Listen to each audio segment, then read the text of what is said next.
The harsh reality of professional basketball is about to slap Warriors fans right in the face. Sometimes loyalty doesn't matter when roster mathematics get ugly. While most Golden State supporters have been focused on the Jonathan Kuminga contract saga that's been dragging on for over 6 weeks, there's a much more heartbreaking story brewing behind the scenes. Gary Payton II, the scrappy defensive specialist who helped bring another championship to the Bay Area, might be shown the door despite his unwavering patience with the organization. Here's where it gets controversial. While veteran big man Kevon Looney decided he couldn't wait around any longer for Golden State's front office games, Payton has remained steadfast in his commitment. But here's the kicker. His loyalty might actually work against him.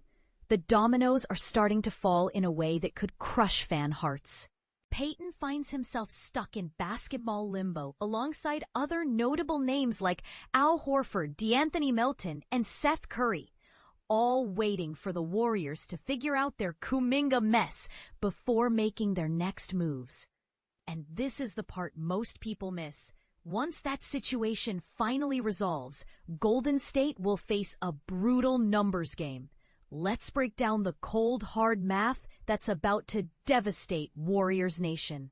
When Kuminga eventually returns, whether through a new deal or accepting his $7.9 million qualifying offer, the franchise will have somewhere between 4 and 5 roster openings to address. The writing on the wall suggests Horford and Melton are virtual locks to join the squad, while Seth Curry's connection to the real Splash Brothers makes his signing almost inevitable.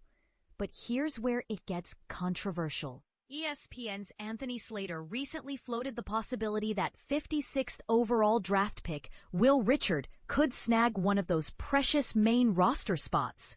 If that happens, simple arithmetic tells us that Payton becomes the odd man out in this cruel game of musical chairs.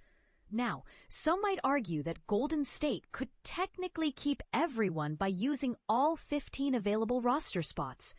But anyone who's followed this organization knows better. They typically operate with just 14 players to keep those astronomical payroll numbers from getting even more ridiculous. Having both Payton and Richard would create an unnecessary logjam in the backcourt, something that doesn't make strategic sense. The most gut-wrenching part? If the Warriors do decide to hand Richard a standard contract, they'll have absolutely no choice but to cut ties with Payton, regardless of his championship pedigree and fan favorite status. Sure, they could theoretically choose him over Seth Curry, but let's be realistic.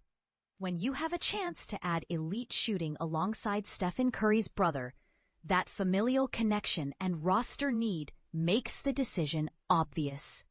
This situation exposes something uncomfortable about modern NBA business. Payton contributed solid numbers last season, averaging 15 minutes per game while putting up 6.5 points, 3.0 rebounds, and nearly a steal per contest. More importantly, he built his entire reputation as one of the league's most tenacious perimeter defenders right here in Golden State. And this is the part most people miss. Sometimes being patient and loyal in professional sports actually hurts your chances. While Looney moved on to secure his future elsewhere, Payton's willingness to wait might result in him getting squeezed out entirely.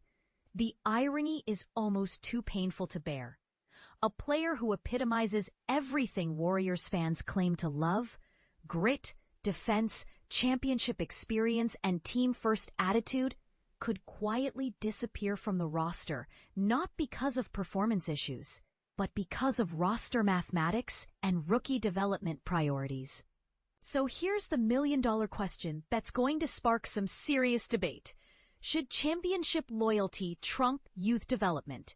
Is it fair to push out a proven winner like Payton for an unproven draft pick like Richard? And more controversially, are the Warriors making the right choice by prioritizing potential over production? What do you think, Warriors fans?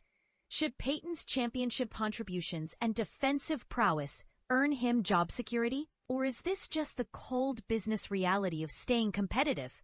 Drop your thoughts below and don't hold back if you think the front office is making a mistake that could come back to haunt them.